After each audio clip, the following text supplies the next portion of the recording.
now watching Wayback Wednesday, sponsored by Davenport Auto Park, the ride of your life. And also sponsored by Flores Glass, serving the area since 1977 with residential and commercial work.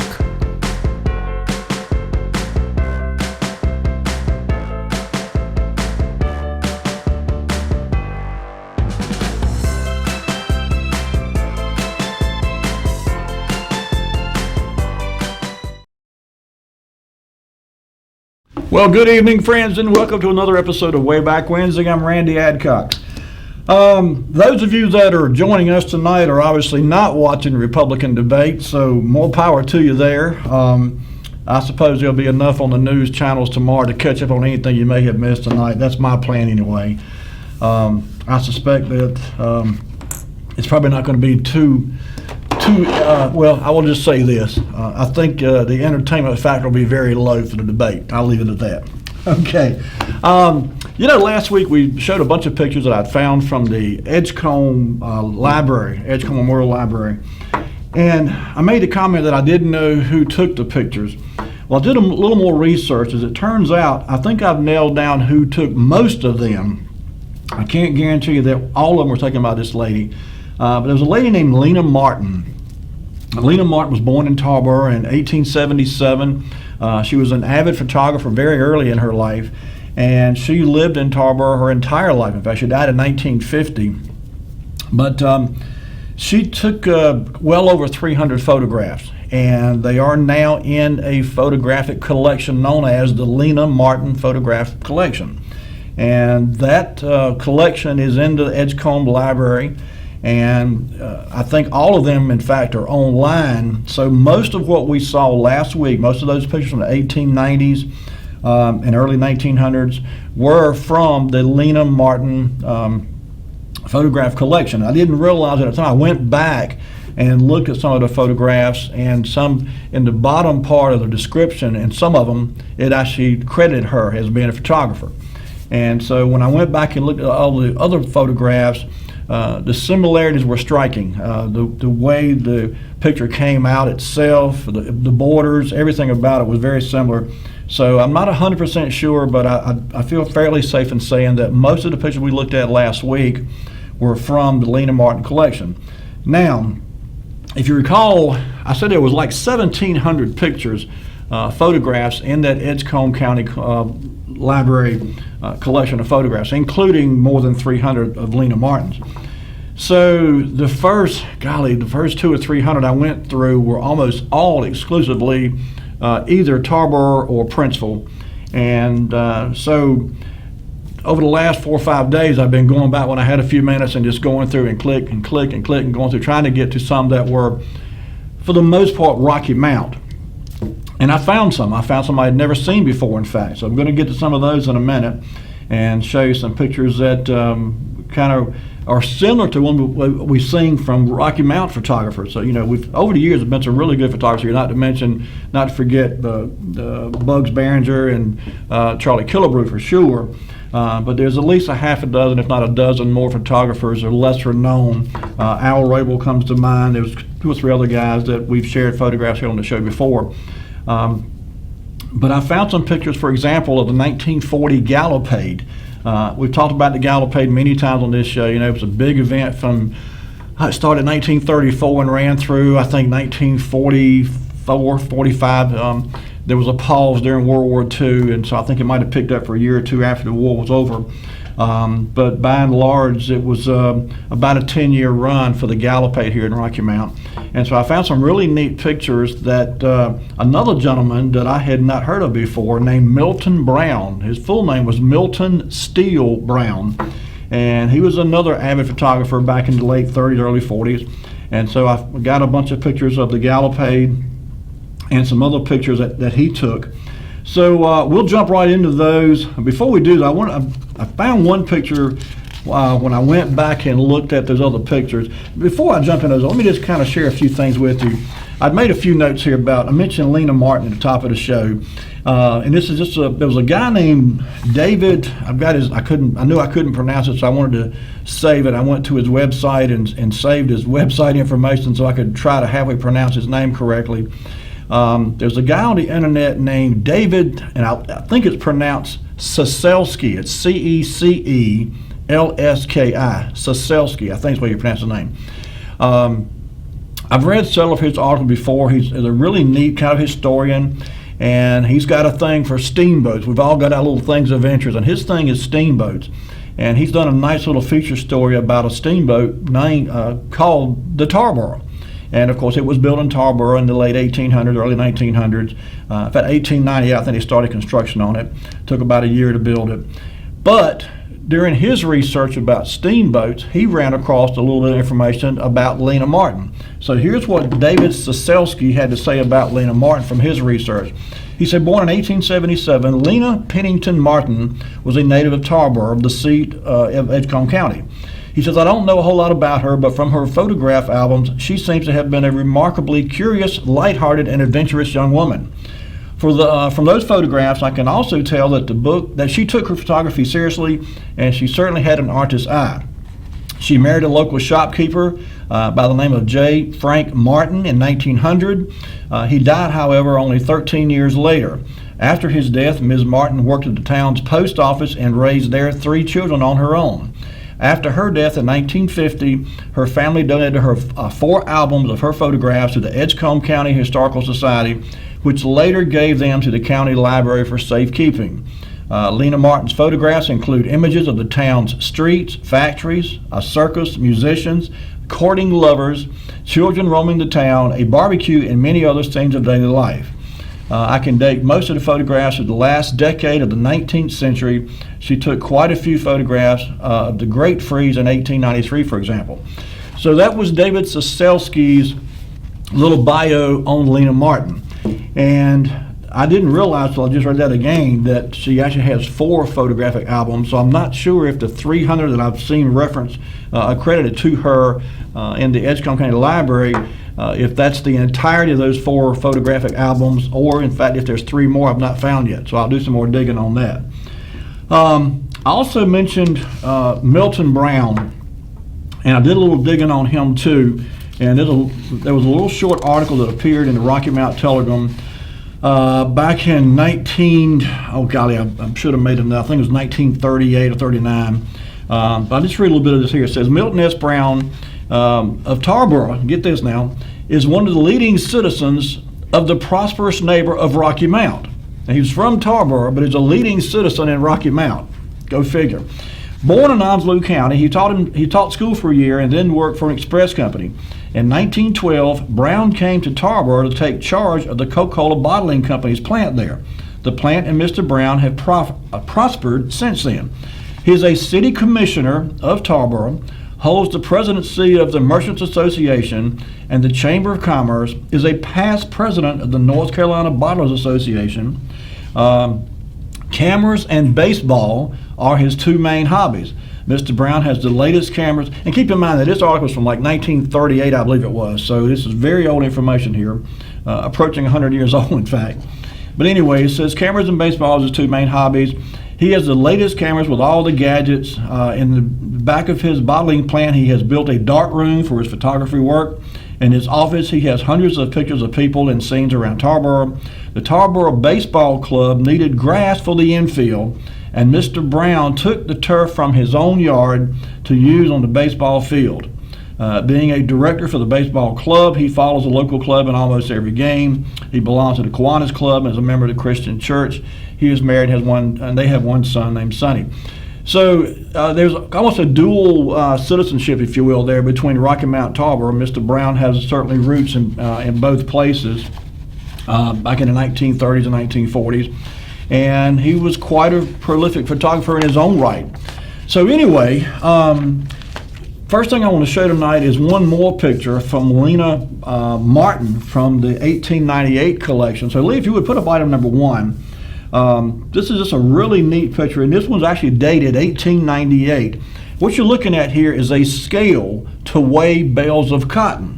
And this is the way they did it from the early 1800s up through the early 1900s, before mechanization came into play and they developed better ways of weighing cotton and tobacco and different crops. But this was a scale used to weigh cotton. And it just so happened the caption for this picture was 400 pounds. So what you're looking at there is 400 pounds of cotton baled up. And so I got to look at the picture. I thought, well, you know, how in the world did they get that cotton baled up like that in 1898? They certainly didn't have the machines that we have now to bale cotton. So how did they go about getting the cotton from the field into the bales that you see right there? Well, lo and behold, I did a little more digging, and I found some pictures that Milton Brown had taken, and these pictures associated with a move back in the 1940s where the town of Tarboro had actually acquired both a cotton gin and a cotton press, and they put them on display in downtown Tarboro in the 1940s. Yeah. So item number 2, if you would, Lee. Many of you probably heard the term cotton gin and often wonder what exactly a cotton gin does. Well, this is a cotton gin, very early. This is from the 1850, 1870 time frame. But basically a cotton gin uses a series of picks, if you will, and it kind of combs through cotton, removes any seeds, any burrs, any lint, and what's left is just a pure cotton that can then be spun into threads to make cloth and material and so forth. So it's a very complex machine, and the ones that we have today are even more complex than this. But to be able to do what it did in the 1850s, 1860s, it's pretty remarkable. But this particular machine here dates back to the 1850s, the caption said. And like I said, somehow or another, someone found it, I guess, in a barn somewhere. I'm not sure if it was restored or if this is the original condition. But in 1940, the town of Tarboro put this on display along with a cotton press. If you'll notice the bottom right-hand corner there, the photograph is credited to Mr. M.S. Brown. That's Milton Steele Brown. He was a photographer, and he took this picture as the machine was being prepped to go on display in downtown Tarboro. Okay, item number 3, Lee. At the same time the cotton gin was being prepped to be put on display in downtown Tarboro, there was a cotton press. And so once the cotton is run through the cotton gin and all the seeds and stems and sticks and undesirables are removed from the cotton, it has to be pressed into those big bales we just saw a few moments ago. So this is a cotton press. It's a pretty huge machine. If you look at this thing, this is a view standing, probably 15, 20 feet back from it. And it's hard to tell exactly what it is here, but this was, I'm not sure exactly where this was located, but it was reconstructed, and again, it was put on display. I believe it was the town commons in Tarboro back in 1940. So what you're looking at there is the people who are actually either using it or demonstrating how it would work. But if we go to item number 4, Lee, there's a better picture of the actual inner workings of this thing. And there you go. This is what you're looking at. This is the actual cotton press. And I draw your attention to the top of the picture, that huge wooden screw-like object there. That would have been cranked by some mechanism. I'm not exactly sure how. Maybe a horse or a mule on like a merry-go-round kind of thing. I'm not exactly sure how it was turned, but that's a pretty large screw. And it would, of course, compress the cotton down into the bales. And at that point, I guess they would tie it with some kind of rope or twine or something to keep it in the bale format. But this was a cotton press that was commonly used back in the early to mid 1800s. And like I said, this thing was restored. I have no idea where it is now, but my guess is it's probably either deteriorated to the point it's no longer even usable or been destroyed by weather or some insect infestation. But that's what a cotton press looked like in the 1800s. Okay, Lee. I mentioned that I had run across some pictures from the Gallopade. Now, I ran across 2 different sets of pictures. Both of these, by the way, are from Milton Brown. The first series, there's just a couple pictures here, are from 1936. And one thing about the Gallopade was that it was not just a dance or not just a parade or not just one single event. This thing went on for several days. And there was just all kind of events going on during the daytime, at nighttime, certainly across the span of a Friday, Saturday, Sunday weekend. There may be several events going on. And it was a family affair type thing for the most part. There were events for the kids to participate in, certainly for the adults to participate in. And the whole community got involved. All the downtown merchants got involved. And you'll see some evidence of that here in just a moment. But in 1936, and I don't know how many years they did this, but in 1936, the Gallopade included what they called an air circus. Lee, if you would, put up item number 5 for our viewers.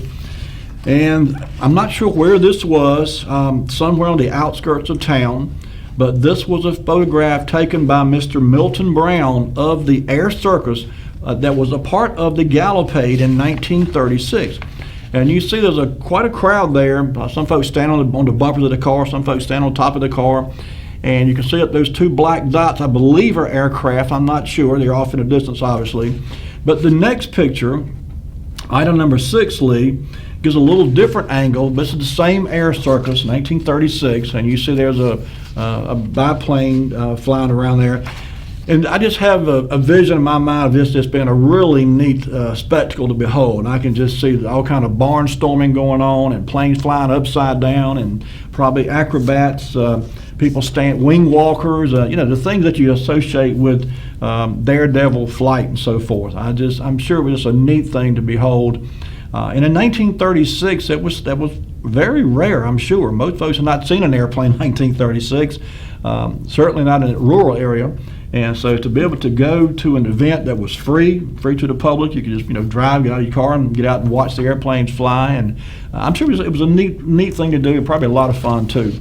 I don't know when they stopped doing the air circus. I've not seen any photographic evidence of an air circus other than this. And again, this was 1936. So, okay, I found a bunch of pictures from 1940 Gallopade.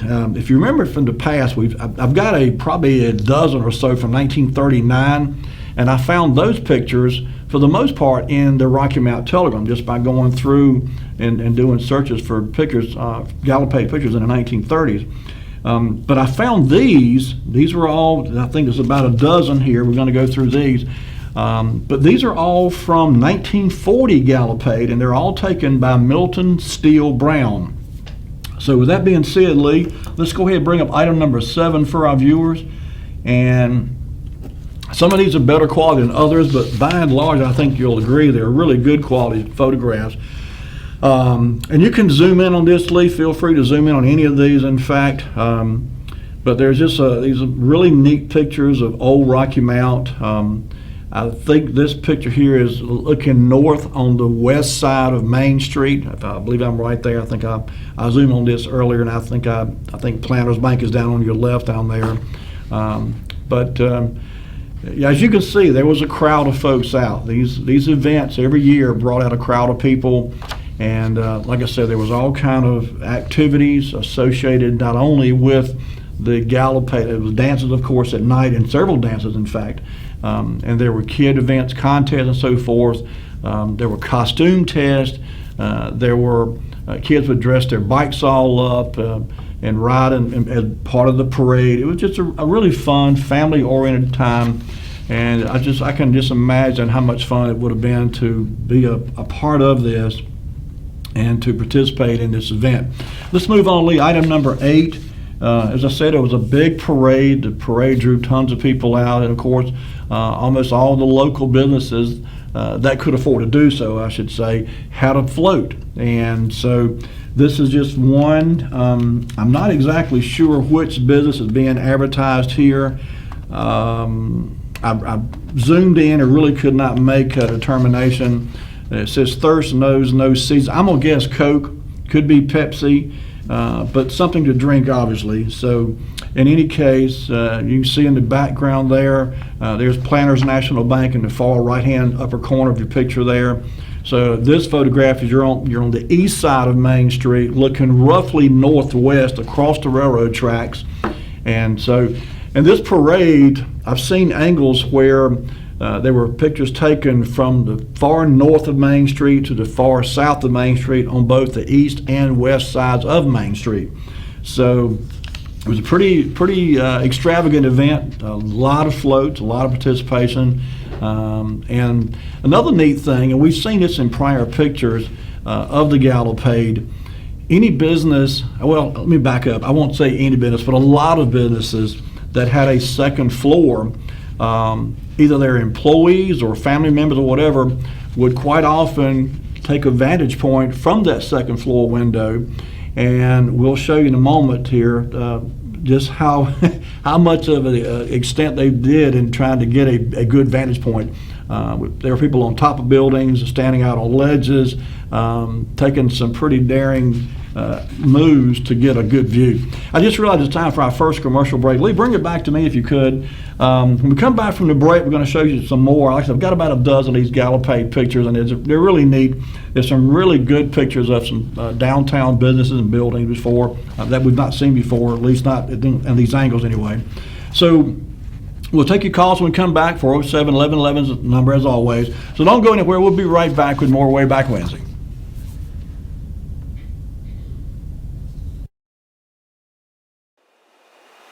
Today, having the right health care plan tailored to your specific needs is vital to your peace of mind. The question is not if you will need the coverage, but when. And when that time comes, you want to be prepared. With the rising cost of medication, medical procedures, and doctor visits, you should know which is the right insurance plan for you. From life insurance, affordable health care, to Medicare, there are a lot of insurance options available, and choosing a plan can be overwhelming.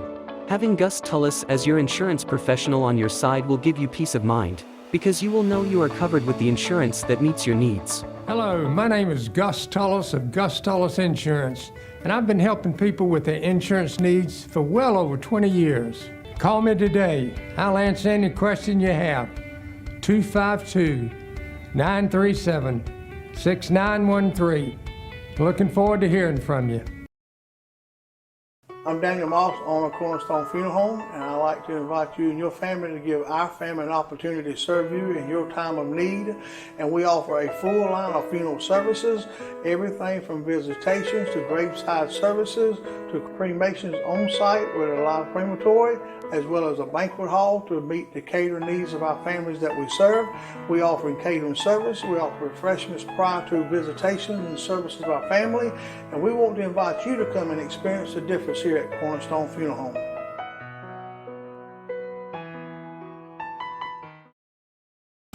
There's a main nerve that leaves your back that goes into your hip and goes down your leg. It's called the sciatic nerve. A back injury can put pressure on that nerve, causing pain, numbness, tingling.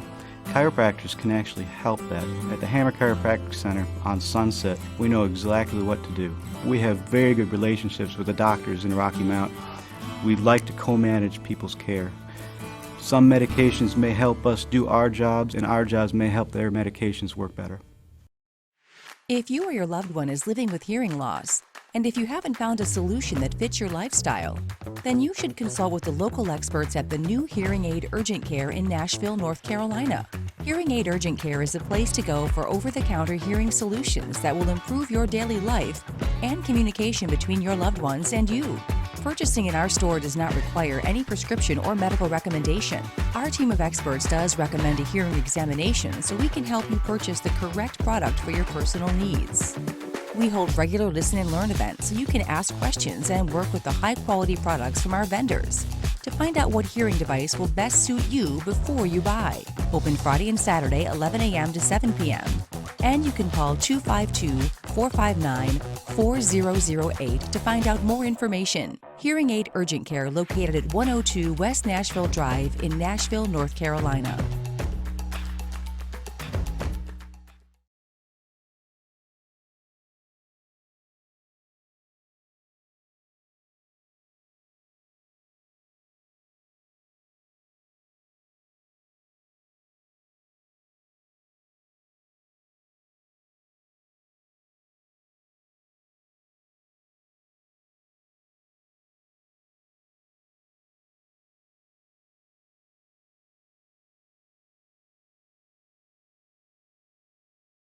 We're back.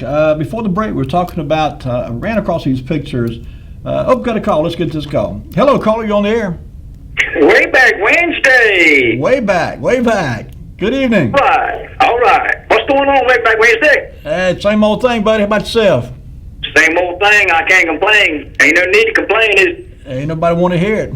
That's right. They ain't got time to listen no how. What's on your mind, buddy? So you're talking about Tarboro this week? Yeah, we got some pictures. Well, most of these I got tonight are from Rocky Mount. We had a bunch from Tarboro last week, but most of these tonight are from Rocky Mount, actually. I got it from the same source. They're all from the Edgecombe County Memorial Library. But most of these tonight are going to be from Rocky Mount. Yeah. You got some Tarboro? Tarboro? Growing in Tarboro is too, ain't it? Oh, yeah. Yeah, you got some connections to Tarboro? Well, not really. We got a new car wash. Okay. That counts. About it. That's about it. Like we really need one. We got about 3 of them around town, but we got a new one up here about 2 weeks ago. So right. Tarboro's moving. It is. It is. Yep. I don't get that way too often, but it is coming along little by little. Yeah. And there ain't nothing on Main Street, hardly.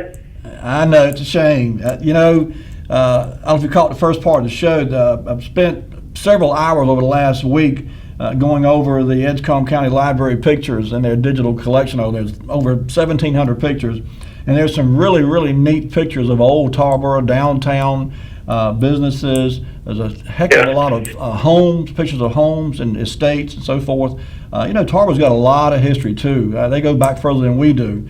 Yep, Tarboro's old. It is. It really is. Anyway, you were showing some clips and pictures of Main Street a long time ago, back in the 60s and 50s. Right. Yeah, and all that snow they had back then. That's true. Yeah, that was a lot of snow, and people weren't getting around as much as they. And you showed Tarboro was froze over, and I couldn't believe that. Oh yeah, people were ice skating on Tar River. Sure was. Yeah, you showed it last week, and I really couldn't believe that. I didn't ever think Tar River got that bad. 1893, there was a really hard winter around here, and even though that picture I showed last week was dated 1898, I think it was dated incorrectly. I think that was 1893 because I've seen several articles that reference how bad a winter it was in 1893. Some folks said it was a year without a summer. It was that cold.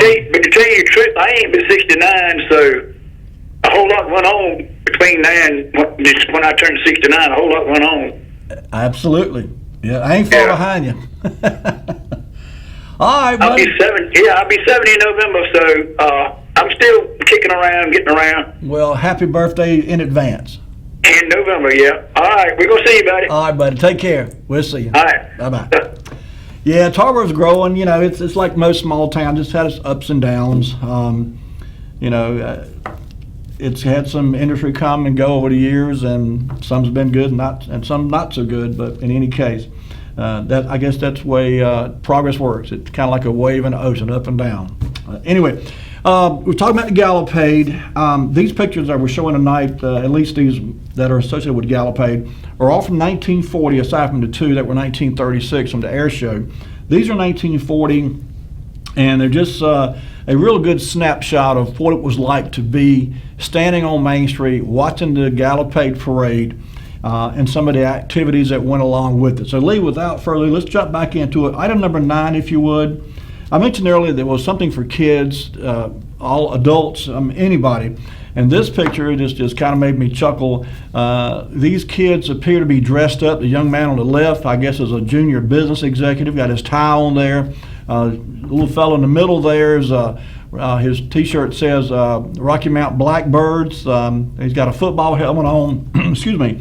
So I guess he's supposed to be a football player, a high school football player. Obviously, he's not old enough for high school. Little fellow on the right, I'm not quite sure what he's got going on there. But their bicycle, one of them's bicycle anyway, is just decked out. I mean, this is just, and I've seen another picture. I'm not sure if I've included that in the collection tonight or not. But I've seen another picture where it must have been 100 bicycles. These kids got all decorated up with all kind of little streamers and just, all stuff in the spokes. And you see here, this has got stuff in the spokes, stuff on the frame, on the handlebars, just all kind of little decoration. And they just rode, to be able to ride your bike freely up and down Main Street. Of course, it's part of a parade. There's no traffic, obviously, out there during the time the parade's going on. But that would have been a really neat thing for a small kid to be able to do, is ride your bike up and down Main Street and just, with a bunch of other kids riding their bikes too. I can just imagine that being just so much fun. Okay, let's move on. In item number 9, I mentioned earlier, that was 9, item number 10, I'm sorry. I mentioned earlier about people getting a vantage point to watch the parade. If you zoom in on this, Lee, and this is, of course, again, from the 1940 Gallopade, there's people hanging out the windows of the building on the right, and there's a gentleman standing on top of the building. I don't know if he was a photographer himself or if he was somebody who was an owner or a manager or some employee of one of those businesses there. But I've seen quite a few pictures over the years from the Gallopade where people were literally standing in the windows. And some folks were sitting in the windowsill with their legs dangling out, literally sitting on the threshold there. And I can imagine that in today's OSHA oversensitive environment, that just wouldn't happen. There wouldn't be any opportunity to sit in a windowsill with your legs dangling over the edge of the windowsill and watch a parade going by. But it was pretty commonplace apparently in the 1930s and 40s, as evidenced by these pictures here. So let's do the next one, Lee. If we could, let's move on then to number 11. This is another one of the floats. I think this might have been the same one we saw earlier. It's a different angle here, because this also says thirst has no season, or I can't make that out. I think it says has no season. But you see the Easy's Tobacco Warehouse there on the left-hand side.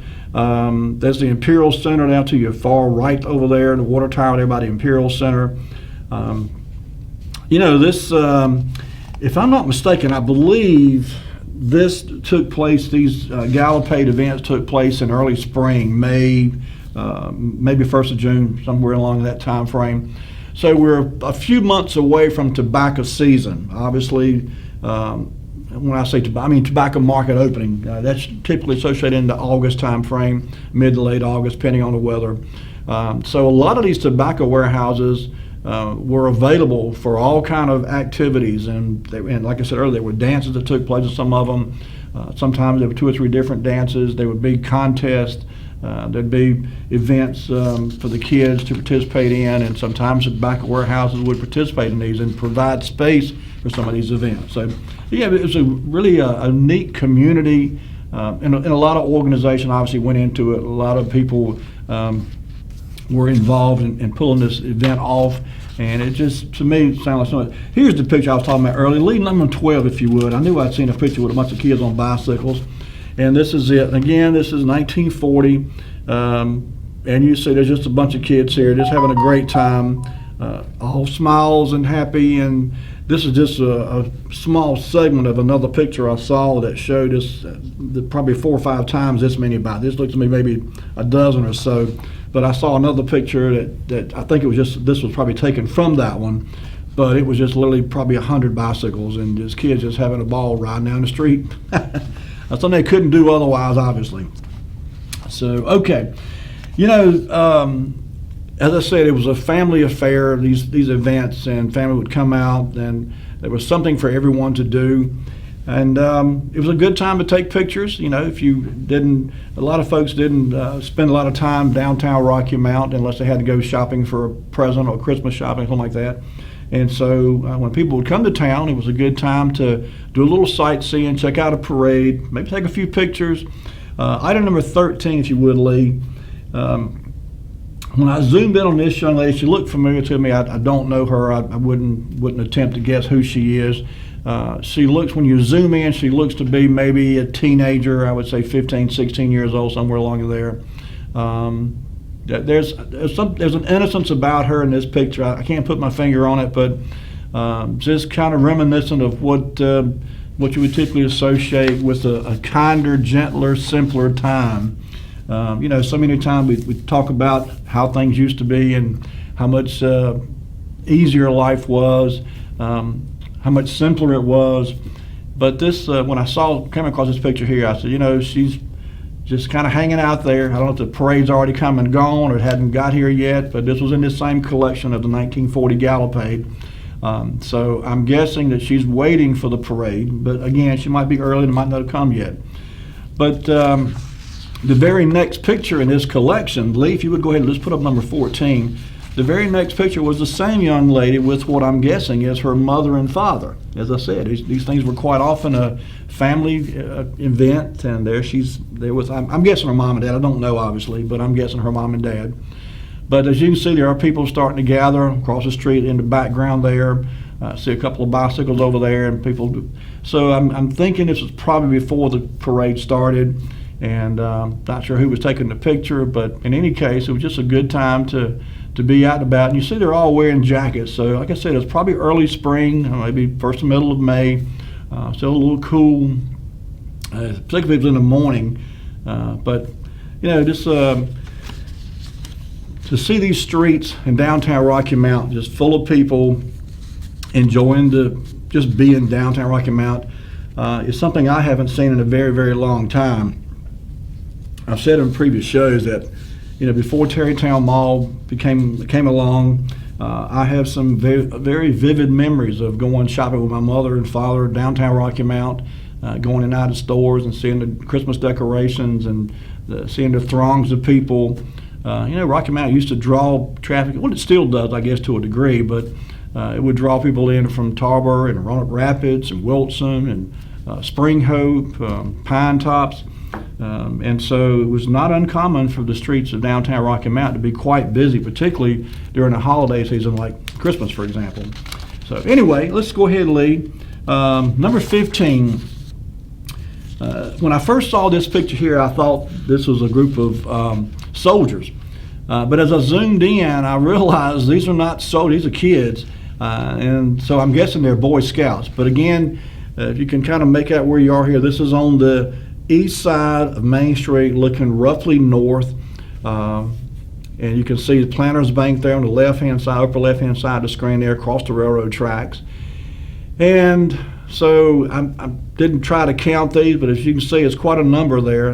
My guess is it's probably more than one Boy Scout troop. I would guess probably 2 or 3, in fact, that are marching in the parade here. Again, this is all part of the same 1940 Gallopade event. It took place downtown Rocky Mount. And I did a little digging. I didn't spend a lot of time, but I did, just out of curiosity, try to see if I could find any other city anywhere in the area who had a Gallopade celebration or Gallopade parade or any kind of Gallopade event, a dance. And oddly, I did not. I didn't find anybody else, which I thought was a little peculiar, because I have done similar searches for example, the June German, the big dance that took place every year in Rocky Mount for a number of years. And there were other cities who did June German celebrations. In fact, I think Wilson did one. There were other cities too that did a June German celebration. But as far as I've been able to find so far, Rocky Mount's kind of unique with this Gallopade celebration and the parades and all the events that were associated with the Gallopade. So, okay, let's move on then, Lee. Let's go to item number 16 if we could. And this is just another view of downtown Rocky Mount. And you can just see there are throngs of people here. I mean, it is literally elbow to elbow all the way across, people standing on the railroad tracks. But as you can see, these events drew a lot of people out. And it was just, I guess, in the Depression was finally over with. People were finally getting out a little bit. World War II hadn't started yet, so we didn't have that burden on us. And I guess it was just a time when people felt a little more easy about getting out and spending some time away from home and doing a little bit of enjoying life. Sadly, for so many years, the Depression just wreaked havoc all over the country. And so when things began to pick up a little bit and people had a chance to get out, enjoy themselves a little bit, I think that was probably contributing in large part to how the success came about for things like the June German, particularly after the Depression and then after World War II was over with. But the Gallopay benefited, I think, from that as well. Okay, Lee, let's go on to one more before we get to the next break. Item number 17. This is just a neat float here to me. This is obviously a Coca-Cola float. And how many remember those little drink cartons like that? You hardly ever see those anymore. They would hold 6 little small 7.5-ounce Coca-Colas in a little carry tray like that. And so that's obviously a float that kind of attempts to replicate that. And again, we're on the east side of Main Street, looking roughly north-northwest. You see the Planters Bank would be on the other side of the street there, other side of the railroad tracks, I mean. And so the parade at this point is headed from in a southerly direction. And so I think from some of the other pictures I've seen, I think it originates somewhere probably in the Douglas Block area and then comes all the way down on the east side of Main Street and then cuts across somewhere, maybe Western Avenue, somewhere along in there, and then comes up the west side of Main Street, headed northerly. But in any case, a lot of participation, a lot of different companies participated by having floats created for the parade. And so anyway, tell you what, Lee, let's do one more before we take a break. I got one more here that I wanted to get this in before we take the next break. Number 18, Kaiser Drug Store. Something about this picture piqued my curiosity. There are people standing in the window, particularly windows 3 and 4, I should say. I can't make out numbers 1 and 2, but when I zoom into this picture, there's people standing in that third and fourth window, reading from left to right, watching the parade, obviously. But I'll draw your attention to the top, above the Kaiser Drugs Coca-Cola sign. There's the word Arden, A-R-D-E-N. I noticed that kind of toward the end of my preparation for tonight's show, and I don't know what that is. I don't know what it means. If maybe someone knows, 407-1111 is the number if you do. But I've got to do some research about Arden. I'm just not sure what that is or what. I don't know if that Kaiser Drugs building used to be something else, or if maybe Arden was the architect. I don't know. I don't recall ever seeing that before, and now I want to ride downtown Rocky Mount and see if that's still up there on top of that building, because the Kaiser Drug Store building, of course, is still downtown Rocky Mount. But in any case, that's got my curiosity piqued now, so I've got to go find out.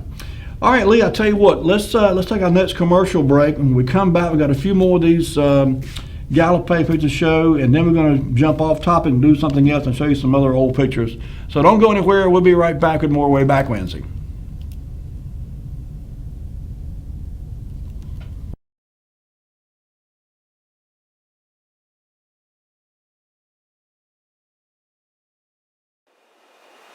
Today, having the right healthcare plan tailored to your specific needs is vital to your peace of mind. The question is not if you will need the coverage, but when. And when that time comes, you want to be prepared. With the rising cost of medication, medical procedures, and doctor visits, you should know which is the right insurance plan for you. From life insurance, affordable health care, to Medicare, there are a lot of insurance options available, and choosing a plan can be overwhelming. Having Gus Tullis as your insurance professional on your side will give you peace of mind, because you will know you are covered with the insurance that meets your needs. Hello, my name is Gus Tullis of Gus Tullis Insurance, and I've been helping people with their insurance needs for well over 20 years. Call me today. I'll answer any question you have. 252-937-6913. Looking forward to hearing from you. I'm Daniel Moss, owner of Cornerstone Funeral Home, and I'd like to invite you and your family to give our family an opportunity to serve you in your time of need. And we offer a full line of funeral services, everything from visitations to graveside services to cremations on site with a live crematory, as well as a banquet hall to meet the catering needs of our families that we serve. We offer catering service. We offer refreshments prior to visitations and services of our family. And we want to invite you to come and experience the difference here at Cornerstone Funeral Home.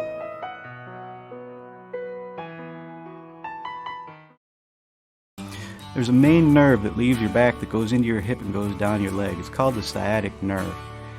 A back injury can put pressure on that nerve, causing pain, numbness, tingling. Chiropractors can actually help that. At the Hammer Chiropractic Center on Sunset, we know exactly what to do. We have very good relationships with the doctors in Rocky Mount. We like to co-manage people's care. Some medications may help us do our jobs, and our jobs may help their medications work better. If you or your loved one is living with hearing loss, and if you haven't found a solution that fits your lifestyle, then you should consult with the local experts at the new Hearing Aid Urgent Care in Nashville, North Carolina. Hearing Aid Urgent Care is a place to go for over-the-counter hearing solutions that will improve your daily life and communication between your loved ones and you. Purchasing in our store does not require any prescription or medical recommendation. Our team of experts does recommend a hearing examination so we can help you purchase the correct product for your personal needs. We hold regular listen and learn events so you can ask questions and work with the high-quality products from our vendors to find out what hearing device will best suit you before you buy. Open Friday and Saturday, 11 a.m. to 7 p.m. And you can call 252-459-4008 to find out more information. Hearing Aid Urgent Care located at 102 West Nashville Drive in Nashville, North Carolina.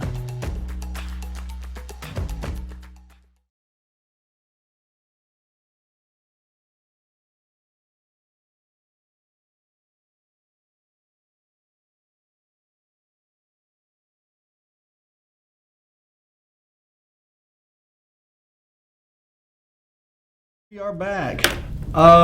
We've been showing some pictures from the 1940 Gallopade.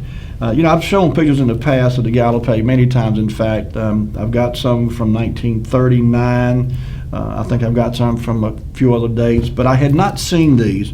As I mentioned at the top of the show, Milton Brown was a prolific photographer who had a kind of a dual citizenship, if you will. He lived in Rocky Mount for a while, lived in Tarboro for a while, and was very active in Rocky Mount circles.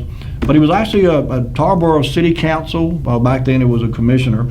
So he was active in Tarboro politics. He was involved with Tarboro Merchants Association. He was very active in the sports and athletics of the Tarboro schools and so forth. But he was also very active in Rocky Mount too. So it was like he would run back and forth between the two cities and take pictures of things of interest.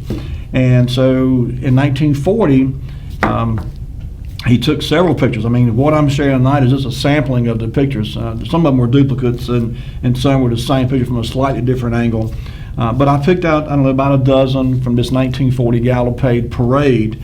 And I just thought they were neat in the fact that I won't say that he's on par or equal to or just as good as, because every photographer's got their own style, their own equipment, and as you go from the early generation photographers to later generation photographers, and camera equipment gets better, picture quality gets better.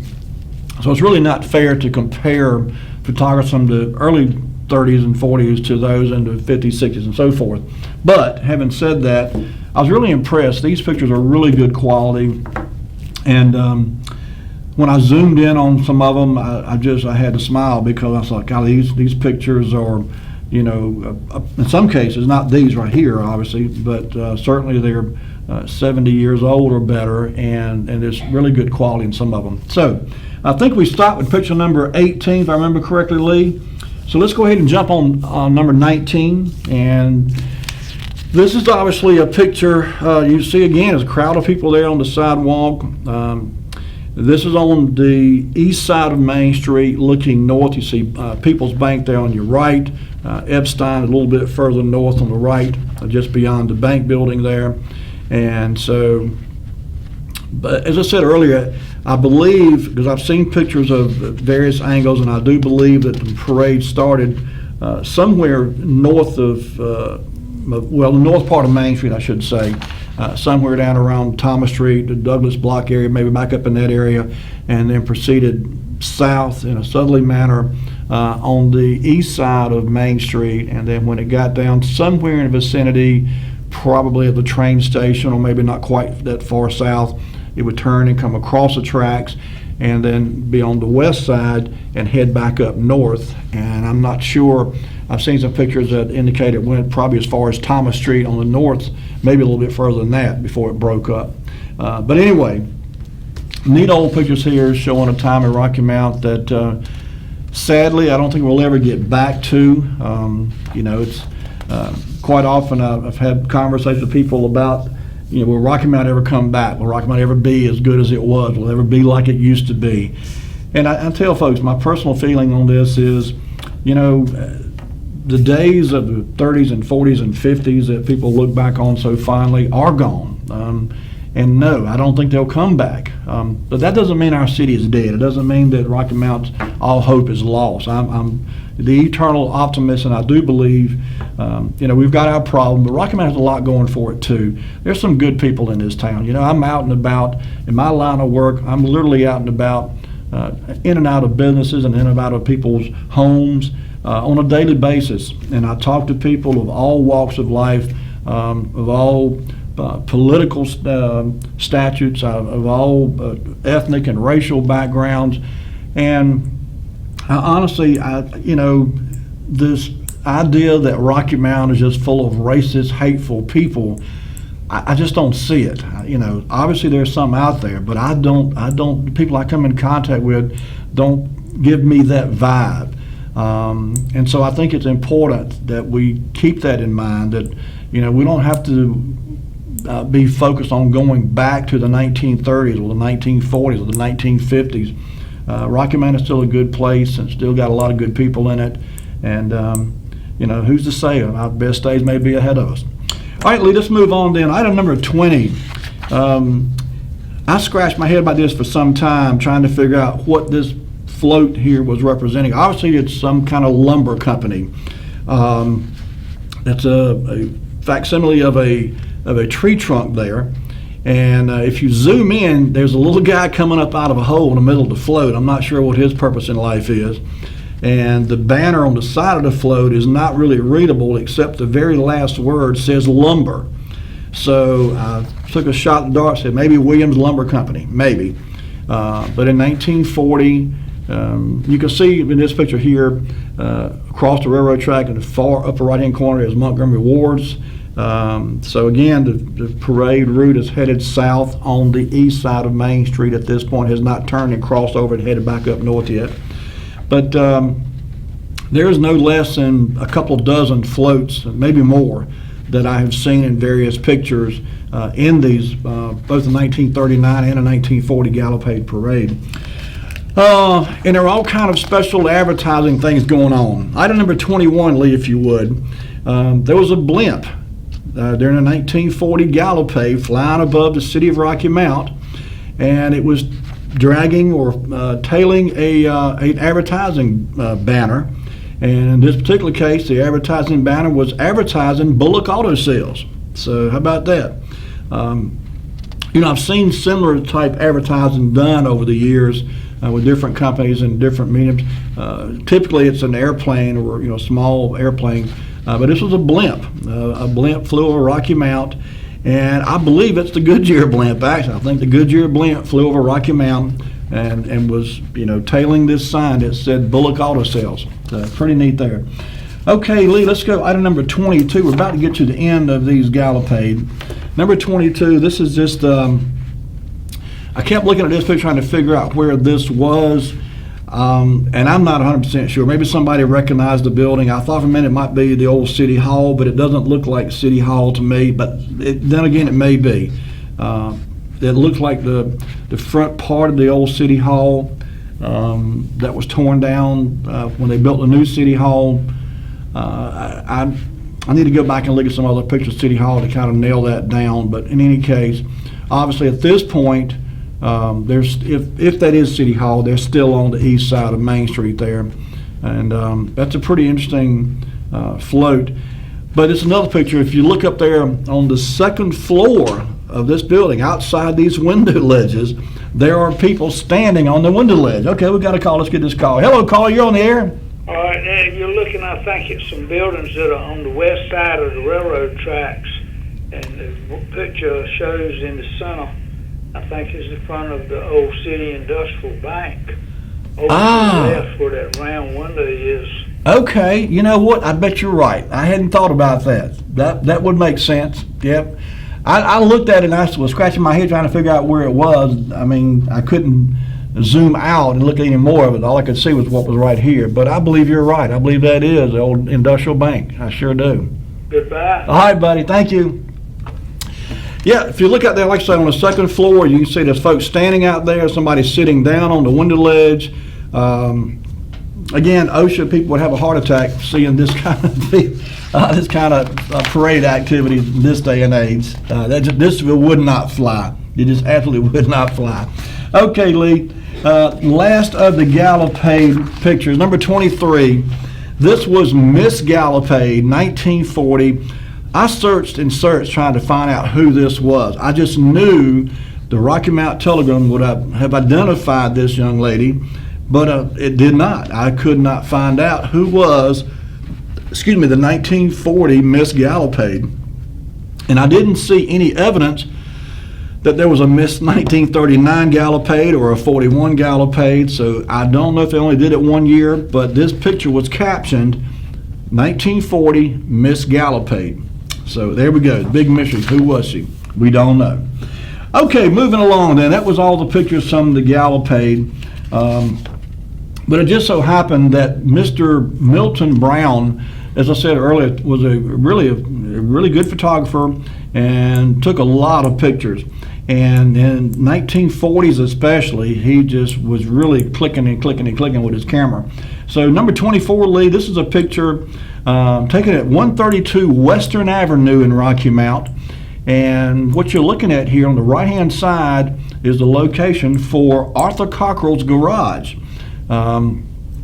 This is roughly an area where Howard Street comes into Western Avenue, there where the Rocky Mount Telegram building was, also known as the Rose Building. That's generally where this was, but this was 1940. This is Arthur Cockrell's garage on the right-hand side there. And this picture was one of the ones that was taken by Mr. Milton Brown in 1940. Okay. All right, let's move on then. Number 25 is a picture we're all familiar with, seen this picture, or at least this building 1,000 times over the years. But Mr. Milton Brown took this picture as well. Of course, the old Rocky Mountain Post Office stand at 5 Points. This was taken in 1940. Like I said, he was really, in 1940, he was all over the place. He took a bunch of pictures in Tarboro, took a bunch of pictures in Rocky Mount, and he literally burned the roads up between Rocky Mount and Tarboro. Okay, we're getting low on time here. I got a couple more I want to try to get to. I don't know how many of you remember going out to Wiggins Lake. I spent a few happy hours out there as a kid, swimming and laying out there on the shoreline and just having a good time out there. And often wondered how Wiggins Lake got its name. And just purely by dumb luck, today I stumbled across this picture. Item number 26, if you would, Lee. This gentleman here is Mr. Frederick Lawrence Wiggins. And Frederick Lawrence Wiggins and his son were responsible for starting Wiggins Lake. This is him on his properties, obviously out there feeding the chickens. Pretty good sized chickens, I might add. I almost thought they were turkeys for a minute, but I think they are chickens. Anyway, this is Frederick Lawrence Wiggins. And this was taken somewhere in the 1940s. Item number 27, if you would, Lee. This is his son, John Lawrence Wiggins.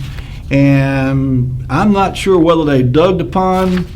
There you go. I'm not sure whether they dug the pond or whether it was already there and they just created Wiggins Lake around an existing pond. I know there was an old grist mill there at one time many, many years ago. But in any case, this is John Lawrence Wiggins, Mr. Frederick Lawrence Wiggins' son, displaying his catch at Wiggins Lake. So there you go. That's how Wiggins Lake got its name. It was started by father and son, Frederick Lawrence and John Lawrence Wiggins in the 1940s. Okay, Lee, let's go on real quickly. Number 28, Rendell Store. Who's ever heard of Rendell Store? Was located 7 miles east of Brattleboro on the Brattleboro-Leggett Road. I called my buddy Bob Merritt over in Brattleboro and said, Bob, what's the scoop on the Rendell Store? And he said, you know, it's been closed up for many, many years. He said, I don't think there's much left there, maybe a couple old boards or whatever. But in any case, it was operational back in the 40s during World War II. Rendell, this is spelled W-R-E-N-D-A-L-E, Rendell Store. Number 29, Lee, just another view of it, and it shows a better idea. It's got a street marker sign. If you look there, it's 3 miles from Whitaker's, 4 miles from Leggett, and 7 miles from Brattleboro. It's where this store was located at. We got time for one more lead. Number 30. In 1980, the town of Tarboro was doing some construction work. I think this is on Main Street in Tarboro, and they uncovered a cistern. Now, for those that are not familiar with the term, a cistern is an underground storage tank that had been there probably since the early 1800s, they said. But this happened in 1980. They discovered this cistern when they were doing some work on the road.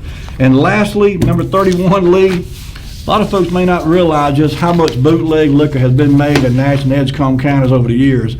But this picture was made in 1987 of a bootleg liquor still in Edgecombe County. Doesn't say exactly where, but believe me, there's been an awful lot of liquor made in Nash and Edgecombe counties over the year. I know where at least a couple of those stills were, and I won't tell you how I know about them, but I do know at least of a couple. Lee, bring it back to me. It's time for us to say good night, folks. Thank you so much for tuning in tonight. Thank those that called and give me your memories and shared with us. We really appreciate it. Have a great week. Take care of yourselves. Be kind to one another, and we'll see you next week with more Wayback Wednesday. Good night.